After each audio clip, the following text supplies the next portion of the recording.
ಶ್ರೀ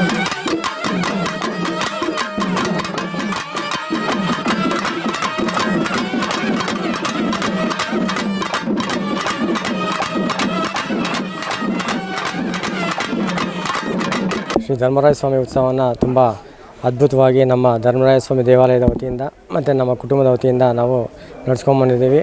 ಆ ದೇವರು ಇಡೀ ನಮ್ಮ ಆನೇಕಲ್ ತಾಲೂಕಿಗೆ, ಕರ್ನಾಟಕ ಜನತೆಗೆ, ನಮ್ಮ ಇಡೀ ಸಮಾಜಕ್ಕೆ ಒಂದು ಒಳಿತನ್ನು ಬಯಸಿ ಇದನ್ನು ಮಾಡಬೇಕು ಅಂತ ಹೇಳ್ಬಿಟ್ಟು ನಾವು ಮಾಡಿದ್ದೀವಿ. ಒಳ್ಳೆ ಮಳೆ ಬೆಳೆಯಾಗಿ ರೈತರಿಗೆ ಉತ್ತಮ ಬೆಳೆ ಆಗಲಿ ಅನ್ನೋ ಉದ್ದೇಶ ಇಟ್ಕೊಂಡು ಆನೇಕಲ್ ಪಟ್ಟಣದ ಸಂತೆಬೀದಿಯ ಶ್ರೀ ಧರ್ಮರಾಯ ಸ್ವಾಮಿ ದೇವಾಲಯದಲ್ಲಿ ಕರಗ ಮಹೋತ್ಸವದ ಪ್ರಯುಕ್ತ ಧರ್ಮರಾಯ ಸ್ವಾಮಿ ಉತ್ಸವ ವಿಜೃಂಭಣೆಯಿಂದ ನಡೆಯಿತು. ಇನ್ನು ಎಲೆಕ್ಟ್ರಿಕ್ ಗೋಪಾಲಯ್ಯರವರ ಕುಟುಂಬದವರು ಧರ್ಮರಾಯ ಸ್ವಾಮಿ ಉತ್ಸವವನ್ನು ಹಾಗೂ ಮಜ್ಜಿಗೆ ಪಾನಕ ಅನ್ನದಾಸೋಹವನ್ನು ಆಯೋಜಿಸಿದ್ದರು. ಶ್ರೀ ಧರ್ಮರಾಯ ಸ್ವಾಮಿ ಉತ್ಸವದ ಪ್ರಯುಕ್ತ ಹೆಜ್ಜೆ ಹೆಜ್ಜೆಗೂ ತೆಂಗಿನಕಾಯಿ ಹೊಡೆದು ವಿವಿಧ ಬಗೆಗಳ 200 kgಗೂ ಹೆಚ್ಚು ಪುಷ್ಪಗಳನ್ನು ಸ್ವಾಮಿಯ ಉತ್ಸವ ಮೂರ್ತಿಗೆ ಅರ್ಪಿಸುವ ಮೂಲಕ ಭಕ್ತರು ತಮ್ಮ ಭಕ್ತಿಯನ್ನು ಸಮರ್ಪಿಸಿದರು. ಧರ್ಮರಾಯ ಸ್ವಾಮಿ ಉತ್ಸವದ ಪ್ರಯುಕ್ತ ಇಂದು ವಿವಿಧ ಹೋಮ ಹವನಗಳನ್ನು ಆಯೋಜಿಸಲಾಗಿತ್ತು. ಮಧ್ಯಾಹ್ನ 12:30 ಸುಮಾರಿಗೆ ಧರ್ಮರಾಯ ಸ್ವಾಮಿಯ ಮೆರವಣಿಗೆ ಪ್ರಾರಂಭವಾಗಿ ಧರ್ಮರಾಯ ಸ್ವಾಮಿ ದೇವಾಲಯದಿಂದ ಹೊರಟ ಮೆರವಣಿಗೆಯು ತಿಲಕ್ ಸರ್ಕಲ್ ಮೂಲಕ ಪಟ್ಟಣದ ಪ್ರಮುಖ ಬೀದಿಗಳಲ್ಲಿ ಸಾಗಿತು. ಇನ್ನು ಕಾರ್ಯಕ್ರಮದ ಪುರಸಭಾ ಅಧ್ಯಕ್ಷರಾದ ಸುಧಾ ನಿರಂಜನ್, ಉಪಾಧ್ಯಕ್ಷೆ ಭುವನ ದಿನೇಶ್, ಸದಸ್ಯ ಸುರೇಶ್ ಬಾಬು, ಕರಗ ಸಮಿತಿಯ ಮಂಜುನಾಥ್, ಶಾಮಣ್ಣ, ಅರ್ಚಕರಾದ ರಮೇಶ್, ಮುಖಂಡರಾದ ರಾಕಿ, ದೀಪು, ವರುಣ್, ವನಜಾ ಸುರೇಶ್, ಲತಾಂಗಿ ಗೋಪಾಲ್, ಸತ್ಯವತಿ ಕುಮಾರ್, ಸಾವಿತ್ರಿ ಹಾಗೂ ಭಕ್ತರು, ಸಾರ್ವಜನಿಕರು ಭಾಗವಹಿಸಿದ್ದರು.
ಎತ್ಕೊಂಬಾಗ ಒಂದು ನೋಡಿ ಮಾಡ್ತಾಬಿಡಿ. ಈಗ ಅಡಿ ಅಡಿಗೂ ಹೆಚ್ಚಿನ ದೇವಾಲಯಗಳಿಗೆ ಆಗಮಿಸಿರುವ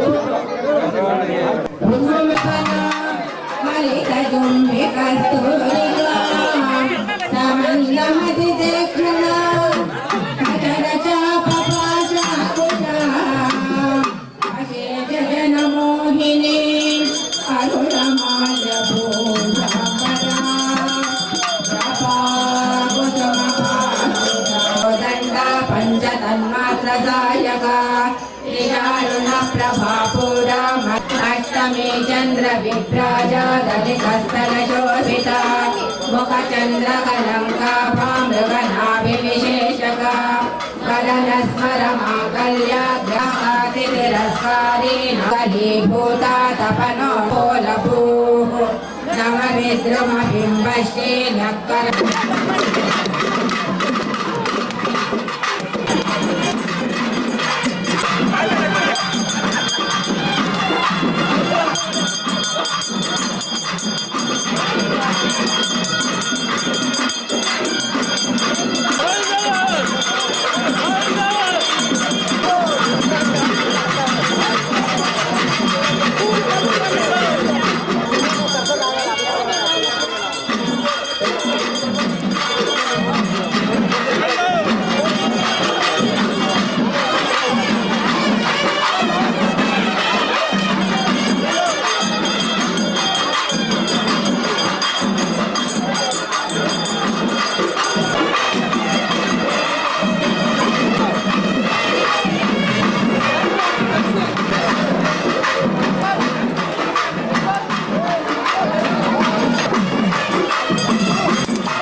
ಆಗಿರ್ತಕ್ಕಂಥ ಸುರೇಶ್ ಬಾಬು ಅವರು ಅವ್ರ ನೇತೃತ್ವದಲ್ಲಿ ಎಲ್ಲ ಭಕ್ತಾದಿಗಳ ನೇತೃತ್ವದಲ್ಲಿ ಇವಾಗ ಬೆಳಗ್ಗೆಯಿಂದ ಮಹಾಗಣಪತಿ ಪೂಜೆ, ವಾಸುದೇವ ಪುಣ್ಯಾಹ, ನವಗ್ರಹ ಪೂಜೆ, ಲೋಕ ಕಲ್ಯಾಣಾರ್ಥವಾಗಿ ಶಾಂತಿ ಹೋಮ, ಧರ್ಮರಾಯ ಸ್ವಾಮಿ, ದ್ರೌಪದಿ ಹಾಗೂ ಪರಿವಾರ ದೇವತಾ ಹೋಮಗಳು, ಪೂಜೆ, ಅಭಿಷೇಕ, ಮಹಾಮಂಗಳಾರತಿ, ಉತ್ಸವ ಎಲ್ಲ ವಿಜೃಂಭಣೆಯಾಗಿ ನಡೆದಿದೆ. ಸಾಯಂಕಾಲ ಕರಗ, ಅಗ್ನಿಕುಂಡ ಇದೆಲ್ಲ ಕರಗ ಎಲ್ಲ ನಡೆಯುತ್ತದೆ. ಭಕ್ತಾದಿಗಳು ತನು ಮನ ಅರ್ಪಿಸಿ ಭಗವಂತನ ದೇವಿನ ದರ್ಶನ ಮಾಡಬೇಕಾಗಿ ಎಲ್ಲ ನಮ್ಮ ಗಜಶಿಲಾಪುರದಲ್ಲಿರ್ತಕ್ಕಂಥ ಅರ್ಚಕನಾಗಿ ಶ್ರೀನಾಥ ಭಟ್ರ ನನ್ನ ಪ್ರಾರ್ಥನೆ. ಇವತ್ತು ಸಾಯಂಕಾಲ ರಾತ್ರಿ 2 ಗಂಟೆಗೆ ಒಣಕರಗ ಇರುತ್ತೆ. ಆನೇಕಲ್ನ ಸಮಸ್ತ ನಾಗರಿಕರು ಈ ಕಾರ್ಯಕ್ರಮದಲ್ಲಿ ಪಾಲ್ಗೊಂಡು ದೇವಿಯ ಅನುಗ್ರಹಕ್ಕೆ ಪಾತ್ರರಾಗಬೇಕಾಗಿ ಪ್ರಾರ್ಥನೆ. ಶ್ರೀ ಧರ್ಮರಾಯ ಸ್ವಾಮಿ ಉತ್ಸವವನ್ನು ತುಂಬ ಅದ್ಭುತವಾಗಿ ನಮ್ಮ ಧರ್ಮರಾಯ ಸ್ವಾಮಿ ದೇವಾಲಯದ ವತಿಯಿಂದ ಮತ್ತು ನಮ್ಮ ಕುಟುಂಬದ ವತಿಯಿಂದ ನಾವು ನಡೆಸ್ಕೊಂಡ್ಬಂದಿದ್ದೀವಿ. ಆ ದೇವರು ಇಡೀ ನಮ್ಮ ಆನೇಕಲ್ ತಾಲೂಕಿಗೆ, ಕರ್ನಾಟಕ ಜನತೆಗೆ, ನಮ್ಮ ಇಡೀ ಸಮಾಜಕ್ಕೆ ಒಂದು ಒಳಿತನ್ನು ಬಯಸಿ ಇದನ್ನು ಮಾಡಬೇಕು ಅಂತ ಹೇಳ್ಬಿಟ್ಟು ನಾವು ಮಾಡಿದ್ದೀವಿ. ಒಳ್ಳೆ ಮಳೆ ಬೆಳೆಯಾಗಿ ರೈತರಿಗೆ ಉತ್ತಮ ಬೆಳೆ ಆಗಲಿ ಅನ್ನೋ ಉದ್ದೇಶ ಇಟ್ಕೊಂಡು, ಮತ್ತು ನಮ್ಮ ಇಡೀ ನಮ್ಮ ಆನೇಕಲ್ ತಾಲೂಕು, ನಮ್ಮ ರಾಜ್ಯ, ನಮ್ಮ ದೇಶದಲ್ಲಿ ಸುಭಿಕ್ಷತೆಯಿಂದ ನಮ್ಮ ದೇಶ ನಡೀಲಿ ಅಂತ ಹೇಳ್ಬಿಟ್ಟು ಈ ಒಂದು ಸಂಕಲ್ಪವನ್ನು ಇಟ್ಕೊಂಡು, ಮತ್ತು ಇನ್ನು ಮುಂದಿನ ದಿನಗಳಲ್ಲಿ ಇನ್ನೂ ಅದ್ಭುತವಾಗಿ ಈ ರೀತಿಯ ಉತ್ಸವಗಳನ್ನು ಮಾಡಬೇಕು ಅಂತ ಹೇಳ್ಬಿಟ್ಟು ನಾನು ಮತ್ತೊಮ್ಮೆ ಈ ಒಂದು ಅವಕಾಶ ಮಾಡಿಕೊಟ್ಟಂತಹ ನಮ್ಮ ಧರ್ಮರಾಯ ಸ್ವಾಮಿ ದೇವಾಲಯದ ಕಮಿಟಿಯವರಿಗೆ ಮತ್ತು ತಾಯಿ ದ್ರೌಪದಮ್ಮನಿಗೆ ನಾನು ಮತ್ತೊಮ್ಮೆ ಕೈ ಮುಗಿದು ನಮಸ್ಕರಿಸ್ತಾ ಇದ್ದೀನಿ. ಎಲ್ಲರಿಗೂ ಒಳ್ಳೆಯದಾಗಲಿ ಅಂತ ನಿಮ್ಮ ಮಾಧ್ಯಮ ಮಿತ್ರ ಮುಖಾಂತರ ಕೇಳ್ಕೊತಾ ಇದ್ದೀನಿ. ಹಾಗೆ ಈ ಒಂದು ಕಾರ್ಯಕ್ರಮಕ್ಕೆ ಆಗಮಿಸಿದಂಥ ಎಲ್ಲ ಭಕ್ತಾದಿಗಳಿಗೆ, ಆನೇಕಲ್ನ ಸಾರ್ವಜನಿಕರಿಗೆ ಮತ್ತು ನನ್ನ ಮಾಧ್ಯಮ ಮಿತ್ರರಿಗೆ ತುಂಬ ಹೃದಯದ ಧನ್ಯವಾದ ಅರ್ಪಿಸ್ತಾ ಇದ್ದೀನಿ. ಧನ್ಯವಾದಗಳು. ಕರಗ ಇದೆ, ಒಣಗಿದ ಕರಗ ಇದೆ. ದಯವಿಟ್ಟು ಎಲ್ಲ ಆನೇಕಲ್ನ ಸಮಸ್ತ ಜನತೆ ಈ ಒಂದು ದೇವಿಯ ಕೃಪೆಗೆ ಬಂದು ಪಾತ್ರರಾಗಬೇಕು ಅಂತೇಳಿ ನಾನು ಮನವಿಯನ್ನು ಮಾಡ್ಕೊತಾ ಇದ್ದೀನಿ. ಹಾಗೆ ಅಗ್ನಿಕೊಂಡ ಎಲ್ಲ ಇರುತ್ತೆ. ತುಂಬ ಅದ್ಭುತವಾಗಿ ಈ ಒಂದು ಆನೇಕಲ್ನ ಕರಗ ಇಡೀ ಕರ್ನಾಟಕ ರಾಜ್ಯಕ್ಕೆ ಹೆಸರು ಮಾಡುವಂಥ ಮತ್ತೊಮ್ಮೆ ಅವಕಾಶವನ್ನು ಇವತ್ತು ನಮ್ಮ ರಮೇಶ್ ಸ್ವಾಮೀಜಿಗಳು ಕಳಿಸ್ಕೊಟ್ಟಿದ್ದಾರೆ. ಎಲ್ಲರಿಗೂ ಒಳಿತಾಗಲಿ ಅಂತೇಳಿ ನಾನು ಧನ್ಯವಾದನ ಅರ್ಪಿಸ್ತಾ ಇದ್ದೀನಿ. ಈ ದಿನ ಶ್ರೀ ಧರ್ಮರಾಯ ಸ್ವಾಮಿ ದ್ರೌಪದಮ್ಮನವರ ಕರಗ ಮಹೋತ್ಸವದ ಮೊದಲನೇ ದಿನ ಹಸಿ ಕರಗ, 2ನೇ ದಿನ ರಥೋತ್ಸವ, 3ನೇ ದಿನ ಕೋಟೆ ಜಗಳ, ಅಭಿಮನ್ಯು ಚಕ್ರವ್ಯೂಹ ಬೇಯಿಸುವ ಕಾರ್ಯಕ್ರಮ. ಅದೇ ರೀತಿ ಎಂದಿನಂತೆ ಈ ದಿನ ಒಣಕರಗ. ಈ ಒಣಕರಗ ದಿವಸ ವಿಶೇಷವಾಗಿ ಶ್ರೀ ಧರ್ಮರಾಯ ಸ್ವಾಮಿ ಮೆರವಣಿಗೆ, ಕೃಷ್ಣ ಧರ್ಮರಾಯ ಸ್ವಾಮಿಯವರ ಮೆರವಣಿಗೆಯನ್ನು ಶ್ರೀಯುತ ಸುರೇಶ್ ಬಾಬು ಅವರ ಕುಟುಂಬದವರು ಆಚರಿಸಿದ್ದಾರೆ. ತುಂಬ ವಿಜೃಂಭಣೆಯಾಗಿ ಈ ಕಾರ್ಯಕ್ರಮವನ್ನು, ಅದು ವಿಶೇಷನೇ, ಧರ್ಮರಾಯ ಸ್ವಾಮಿ ಮೆರವಣಿಗೆನೇ ಅದು ವಿಶೇಷ. ಆ ವಿಶೇಷವಾಗಿರುವಂಥ ಕಾರ್ಯಕ್ರಮನ ತುಂಬ ಯಶಸ್ವಿಯಾಗಿ ನಡೆಸ್ಕೊಟ್ಟಿದ್ದಾರೆ. ಭಕ್ತಾದಿಗಳೆಲ್ಲ ಈ ಕಾರ್ಯಕ್ರಮಕ್ಕೆ ಆಗಮಿಸಿದ್ದಾರೆ.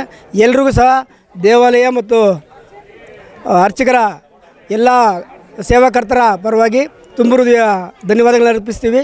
ಅದೇ ರೀತಿ ಈ ದಿನ ಒಣಕರಗ ಮಹೋತ್ಸವವನ್ನು ಭಾರಿ ವಿಜೃಂಭಣೆಯಿಂದ ನಡೀತಕ್ಕಂಥ ಕಾರ್ಯಕ್ರಮಕ್ಕೆ ಈ ದಿನ ಎಲ್ಲ ಸಾರ್ವಜನಿಕರು ಆಗಮಿಸಬೇಕು. ಅಗ್ನಿಕುಂಡ ಉತ್ಸವ, ವಸಂತರಾಯನ ಶಿರಚ್ಛೇದನ ಇವೆಲ್ಲ ಸಹ ವಿಜೃಂಭಣೆಯಿಂದ ನಡೀತಾ ಇದೆ. ಈ ಕಾರ್ಯಕ್ರಮಕ್ಕೆ ಸಕಾಲಕ್ಕೆ ಎಲ್ಲ ಭಕ್ತಾದಿಗಳು ಆಗಮಿಸಿ ಈ ದೇವರ ಕೃಪೆಗೆ ಪಾತ್ರರಾಗಬೇಕೆಂದು ತಮ್ಮಲ್ಲಿ ಕಳಕಳಿಯ ಮನವಿ ಮಾಡಿಕೊಡ್ತಾ ಇದ್ದೀನಿ.